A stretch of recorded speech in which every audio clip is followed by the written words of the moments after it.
父母离婚对孩子的伤害到底有多大？看了这位小姐姐的遭遇，你们就知道了。大家好，我是加减生活小强哥。今天公益打扫的是一位抑郁症小姐姐的家。小姐姐的父亲说，他跟前妻离婚后，孩子的抚养权给了他。自己平时工作经常出差，女儿也成年了，不愿意跟后妈一起生活，就自己一个人在这个公寓里住。平时会给女儿很多钱来弥补对她的亏欠。不知道从什么时候开始，女儿变得沉默寡言，不爱交朋友，也不爱出门，还染上了抽烟喝酒的坏习惯，甚至连声爸都很难听到她喊了。自己一开始没当回事儿，以为是青春期的叛逆，谁曾想慢慢的竟然发展成了抑郁症。之前听过一句话，如果没有选择好，请不要结婚；如果没有决定好，请不要生孩子，因为你担不起这个责任，因为你的分手让另一半痛苦，因为你的选择让孩子痛苦。父母的无奈不应该让孩子来买单。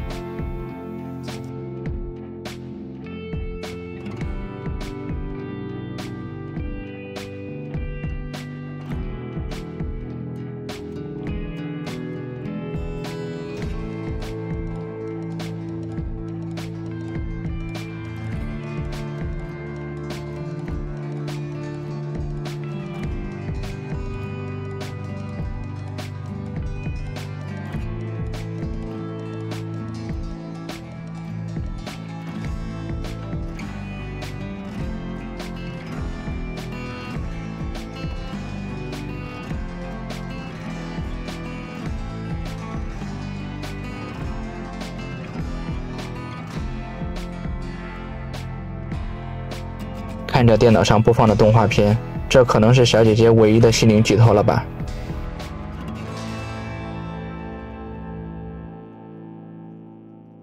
满地的烟头是不是就是抑郁症的标志？还有很多早已腐烂的食物，真的无法想象小姐姐到底经历了什么。我们内心既心疼又无奈。都说房间是心灵的折射，今天就让我们4位加减小哥一起关起门，拉好窗，扫进屋，清理掉家里的病毒细菌，清理走小姐姐的坏心情，重新开始新的生活。如果你身边也有这样因为各种原因所困扰的家庭，同样的情况也可以联系我们。我们加减小哥每天都会尽力去帮助身边需要帮助的人，虽然我们的钱不多，但我们可以给他们一个干净整洁的家，给他们一句由衷的鼓励和关心。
别拍，赶紧过来帮忙，我也要拍他了。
今天4个小哥打扫了10个小时，从上到下，从里到外，彻彻底底的清洁了一遍，共收费0元。